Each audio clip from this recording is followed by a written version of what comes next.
The fallout continues after what some have called the most embarrassing interview Fox has ever conducted. So we're going to show you some of the updates from it, but first, just in case you didn't see the interview, here are the highlights. Taylor Kane just says, so your book is written with clear bias, and you're trying to say it's academic. That's like having a Democrat write a book about why Reagan wasn't a good Republican. It just doesn't work. Well, what do you say to that? It would be like a Democrat with a PhD in Reagan who has been studying his life and history for 2 decades writing a book about Reagan. But then why would a Democrat want to promote democracy by writing about a Republican? I see that the point is that... Ma'am, may I just finish my sentence for a moment, please? I think that the fundamental problem here is that you're assuming that I have some sort of faith-based bias in this work that I write. I write about Judaism, I write about Hinduism, I write about Christianity, I write about Islam. My job as a scholar of religions with a PhD in the subject is to write about religions. We can't show you all of it, but she just kept reiterating, but you're a Muslim. Why are you writing about the early life of Jesus? But you're a Muslim. And he has multiple degrees, and so thankfully he schooled her incredibly well. And so I love that. Now, before we get to the commentary, really fast, so there's been obviously fallout. Like, they're the laughingstock of the internet now. I mean, they have been for a number of reasons, but this is just so easy to mock. But now some people are coming out. They feel sorry for Lauren Green. She's the one who conducted the interview. And actually, one of them is Reza Aslan, the author. Let's watch.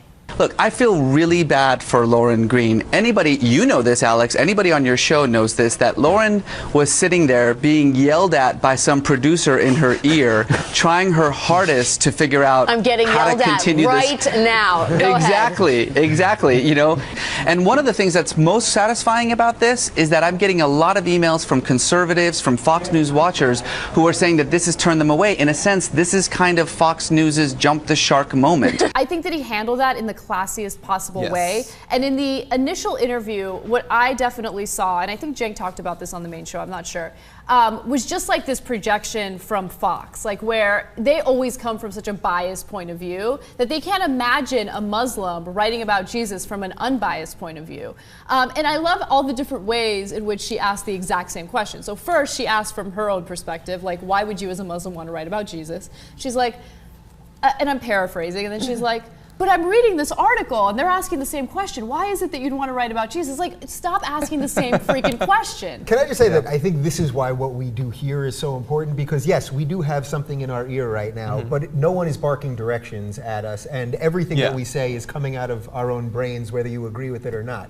So I don't know if MSNBC, if Alex, what's her name, has people yelling at her the whole time, but we don't, and that's why you can get more honesty here and online versus, I don't know that the Fox lady had someone yelling at her. She didn't strike me as particularly bright or sensitive or smart, but regardless, whether it was coming out of her brain or coming out of someone in the truck, it makes no difference. Yeah, she's still responsible for what she says. Yeah. So I knew very little about Lauren Green until this happened. So I guess, I mean, if you believe that all publicity is good publicity, well, this bad publicity is good for her because all of a sudden I know who she is.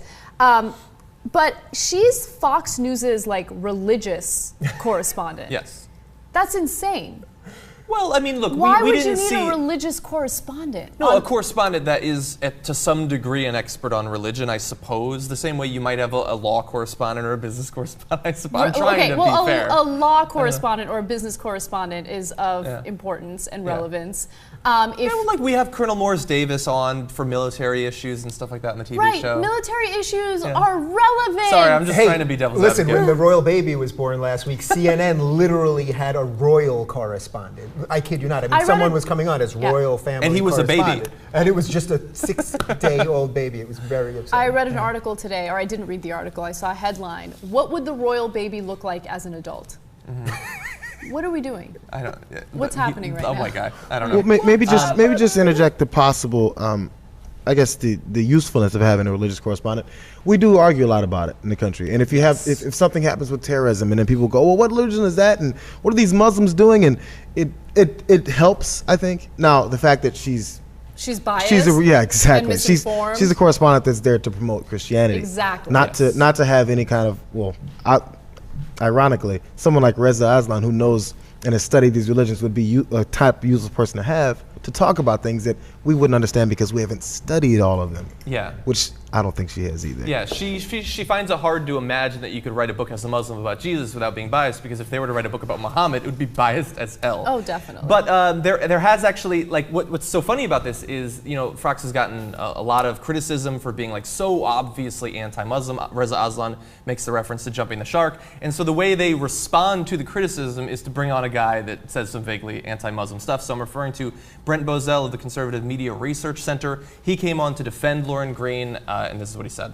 Well, I'll be the first one to stand up and applaud Lauren Green for the question that she asked. It was the exact correct question that needed to be asked. Look, this man was a Christian who converted to Islam, and she had every right to ask him, are you being, she's asking him, in fact, do you have a bias? Are you being influenced by your faith to write what you're writing? He should have first and foremost said, yes, I am.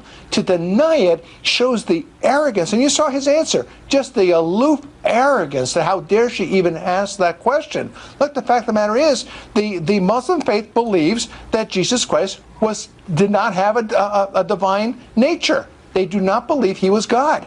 Therefore, if he is going to take the attitude, well, he's just a scholar, he just happens to be Muslim, that he really didn't care about this issue so much, he's not a very good Muslim.